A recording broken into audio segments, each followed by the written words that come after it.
Purvis and you are watching Run4Adventure. Hope everybody is fit and well out there in YouTube world.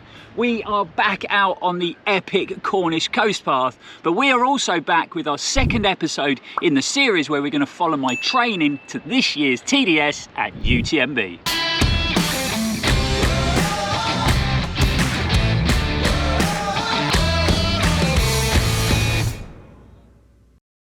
We thought it'd be a great idea to bring you along on a training session, but we'll also give you an update on how the training's going, where my fitness levels are at, and if I'm on track. And we're going to talk about what's coming up on the channel through this series, because we've got some really exciting stuff planned. And we're going to be using these bad boys, running poles. We get lots of comments, lots of emails, lots of questions about them, so I thought it'd be a good thing to sort of discuss, a good topic to talk about on today's session. So hopefully we'll be getting in lots of elevation today. So we're going to start with a nice steady run out. We're going to get the legs nice and loose and nice and warm, and then we are going to be hitting the hills.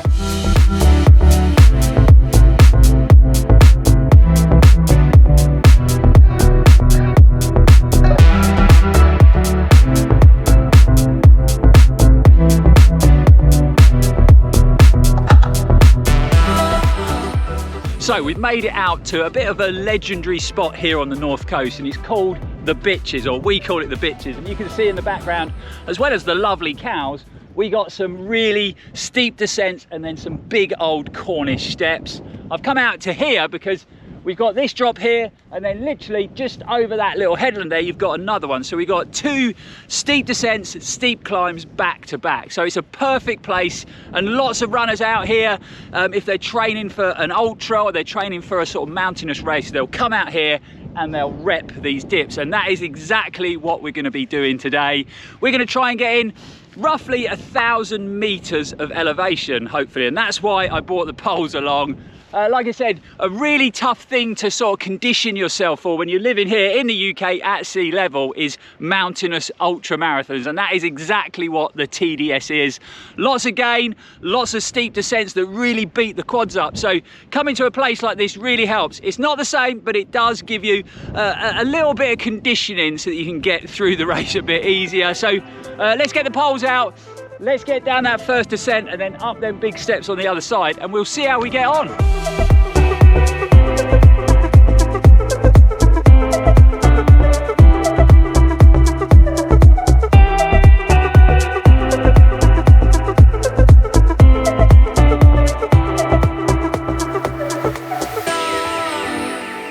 So I'm just out here bombing along. Look who I bumped into, it's John. Where are your poles, John? He's naughty. He's supposed to be practicing it with his poles because he's got UTS 50k coming up very, very soon. This is a perfect place to practice with them. That's what I'm doing. Get used to them. I don't know, some old boys, eh? So there we go. That is the first rep done. Touch the coast path sign. This is our turning point. A pretty epic backdrop. Got John up there on top of the headland. Almost finished his run. He's got one more dip to go. Nice to bump into him. But he should have his poles in his hands. But yeah, if you haven't seen the first episode in the series, TDS at UTMB is a challenging mountainous ultra marathon. It's one of the races that happens over the week. It's 140k. It has 9,100 meters of elevation. So that's about 1,000 meters every 10 miles. So we're trying to replicate that today. So one out and back is a mile long. So like I say, that's the first one ticked off. Oh, and if you haven't seen that first episode, I'll leave a link in the description so you can go and check it out. We talk a bit more details about the race and what's going to be going on over the week out at Chamonix. An epic place, Chamonix. The week of UTMB is mega. It's like trail runners Disney World. You know, it's like being a kid in the sweet shop. Everybody there's a trail runner. Everybody's super pumped about the race, and there's some incredible trails. And you know, obviously, when we go out for the race, we'll be bringing you guys along for the ride as well. But I suppose I should stop talking to the camera, get back up to the coast path, and let's go and hit these dips again.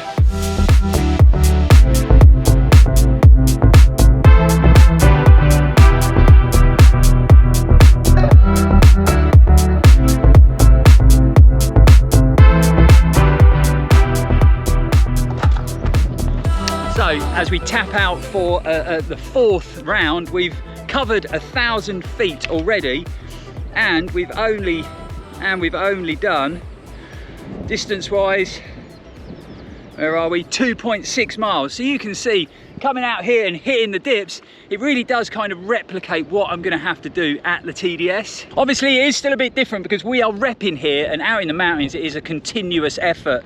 Some of them climbs in TDS are nearly 2,000 meters in elevation gain, and you'll be going uphill for sort of 12, 13, 14 miles, and it takes hours and hours. So on the session today, we are trying to keep our effort very steady. So trying to keep that heart rate low and just try and be consistent. So we're sort of power hiking all the ups, and then we're going to definitely be running all the downs to try and condition those quads to long descents, because that's where us Brits always struggle. You see it at the race.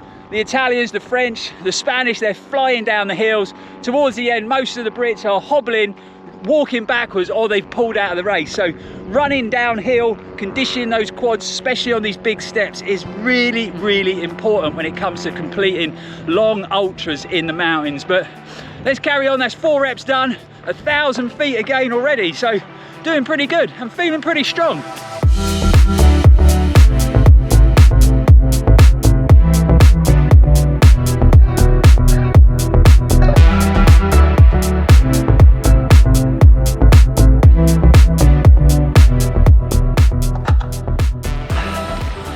So as we crest the top of the first dip, definitely getting a sweat on. It's pretty warm out, pretty muggy as well. So first dip done. I'll just show you the distance between the 2 dips. So if I run ahead, you'll see what I mean. And there you go, we're already at the second dip. So this is why it's a great training ground, because you don't get a lot of recovery on the flat there. Jog that flat and then you're straight into another steep descent on our 8th loop. So doing good. Quite surprised actually.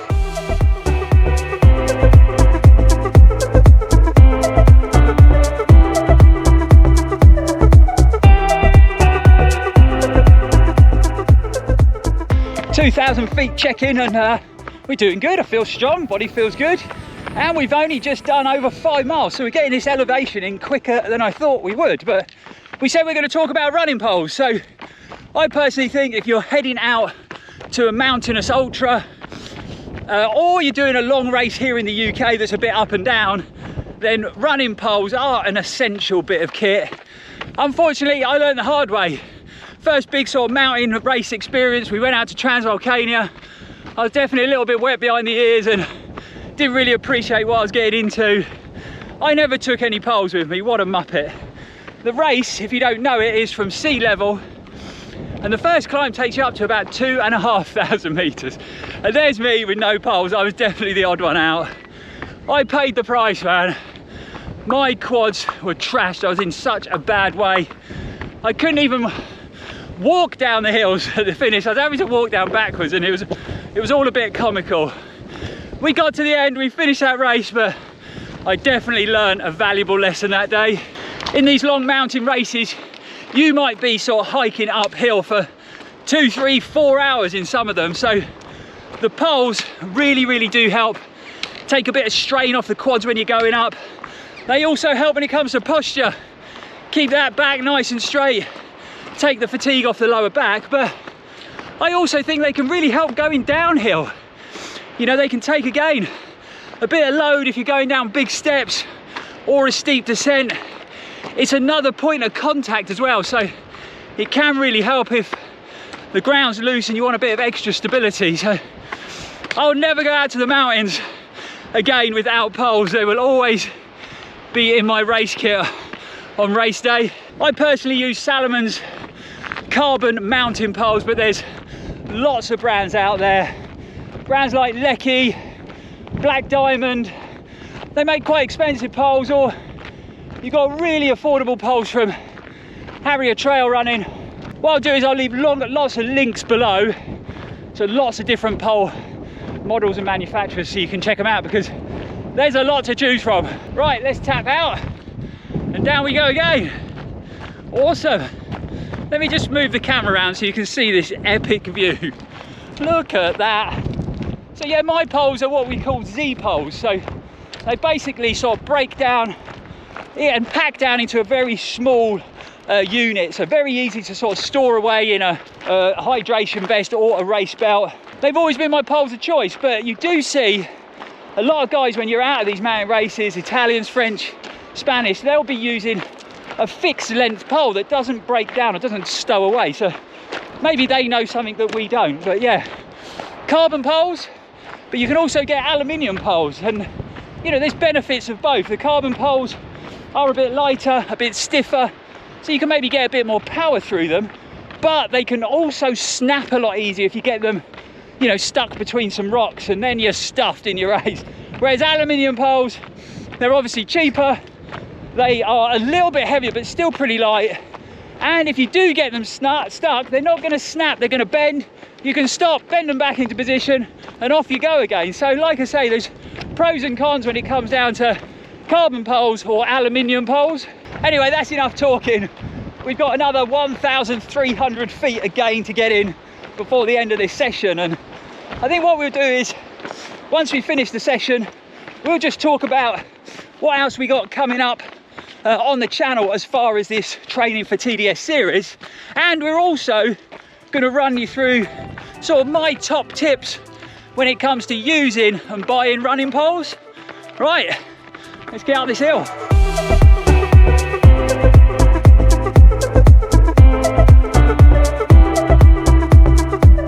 Last time done, we crashed it.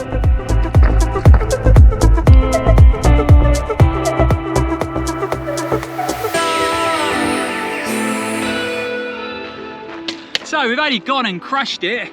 3,500 feet of up, 3,507 feet of down, 8.5 miles to get that type of elevation in. So pretty impressed with that. I thought it might be a bit longer in distance. Body felt good, legs felt strong. It definitely felt like an effort that I could keep going for hours and hours, which is good because that's what it's going to take. But it also reminded me that this is going to be a tough race, and I've still got a long way to go when it comes to my fitness. We were out there for just shy of 2.5 hours. What we're filming, bumping into John, I was probably moving for more like 2 hours and 15 minutes, but we've only done 8.5 miles. So again, that kind of shows you the sort of paces that you move when you're in that mountainous environment. You know, it's slow, it has to be slow, it has to be steady, just to keep everything nice and low, that heart rate nice and low, so that you can maintain that for long periods of time. Anyway, let me get changed, let me get some fluids on, because it's definitely been a warm one out there today. And then we'll run you through a few of my sort of top tips when it comes to running poles. Right, let's get a drink. So we are definitely bringing you all the stunning views today. A pretty epic backdrop to film my top tips for when it comes to running poles. It's a bit blustery here, so I hope the audio is okay. The first tip when it comes to poles is, if you can, get to a good running specialist retailer. Go in, try a load out for length, for the hand grips, all stuff. I know it's getting harder nowadays because there's not many running shops around anymore to go and do such a thing, and a lot of running shops don't actually stock a big selection of poles. But if you can, obviously support local, support those bricks and mortar stores. You know, after working in that sort of industry for 10 years, it is a struggle with all the online retailers. But yeah, if you can, get in store and try a load of poles out. The next tip is trying to get the right length of pole. So if you are using a fixed length pole, so Z poles, they come in different sizes. I'm 6'1", I use 125 centimeters and it is just right. You can get poles that are also adjustable to several different lengths. I personally prefer the fixed length poles, so getting the right length is super important. The first set of poles I had were Mountain Kings, and they were 120 centimeters in length, and they felt fine, but not quite right. Then when I got hold of the Salomons, I went up to 125, and the length is spot on. What you want to check is when you've got the poles in your hands and they're on the ground, you want to have a sort of right angle at your elbow, because then you can get that power down. They're more efficient, but you're less likely to stress those elbows and upper body out. Mine were too short, so I just wasn't getting enough power through them. But you can imagine if they're too long, then again, you're going to be putting a lot of stress through that elbow joint. So always check, that you've got a right angle at your elbow. A lot of the manufacturers will have sizing charts that you can reference for your height and length of pole. So yeah, getting the right length, super important. Another top tip, when you're doing those long mountainous ultras, you can have the poles in your hands for hours and hours and hours. So I think getting a nice, comfortable hand grip is super important. Like on these Salomons, you can see we've got this sort of contoured foam hand grip. When I did UTMB, I probably had these in my hands for around 30 hours. I had no blisters, no discomfort whatsoever. And some of the poles that I've used in the past, the hand grips haven't been that comfortable over a long duration of time. So I would always recommend, especially if you're doing those long mountain ultras, to make sure that your poles have got a comfortable hand grip. And lastly, and this is definitely the most important tip, and it is practice, practice, practice. You know, I see so many people turning up at a race and they pull their poles out and it's the first time they've ever used them. They haven't trained with them, they've never put them in their hands, and that is definitely not the way to do it. You know, there is a technique to it. The more you play around with them, the more you use them, the better you'll get and the more efficient you'll become. But you do see a lot of people at races, you know, running along and stabbing people in the face or tripping over their poles, and a lot of the time it's just because they haven't practiced with them enough before the event. So super important, if you're doing a mountain race, you don't have to wait until you get out to the mountains to use them. You can take them out on your training runs, get familiar with them. You want them to be like a sort of extension of your arms where you just forget you're using them, and if you practice enough you can get to that. So yeah, the most important tip I can give you is practice, practice, practice. Right guys, that is all done, and what a positive training session we had today. You know, the training is going really well. I feel fitter with every run. I think the mountain biking has really helped when it comes to quad and glute strength, because I felt pretty strong out there today and it was a lot easier than I thought it was going to be. But really hope you enjoyed coming out on today's training session, seeing the epic views I had out there today. I mean, what an incredible playground to train in. Also, I really hope you enjoyed us talking about running poles in a bit more detail. You know, they are a really important bit of kit if you are going away and doing those mountainous races, and they're becoming more and more popular. I'm seeing more people using them in races, even locally down here in Cornwall. There's some other great content on YouTube and online featuring poles. I would definitely go and check out Harrier Trail Running website. They've got some great information on how to use poles by guys who really know what they're talking about. I'd also check out their running poles because they're very, very reasonably priced. They do carbon poles and aluminium poles. Other YouTubers, I'm sure a lot of you guys follow Stephen Cousins from Film My Run. He's doing a similar series to this where he's building up to Lakeland 100 later in the year. Again, some great content when it comes to kit, poles, and just talking about how to train for these long ultras in the mountains. Coming up on the next episode, we're going to be filming it at the Endure 24-hour event that we're going to be taking part in next weekend. Now, we have kept this quiet. It's all been a bit last minute. So I got contacted by Fenix, the head torch company that we've worked with a few times, and asked if I'd like to go up there and run the race. Obviously, I jumped at the chance because I thought it would be a great test for the mind and the body. Having not gone through 24 hours in an event for a long time, I just thought it'd be a great test, you know.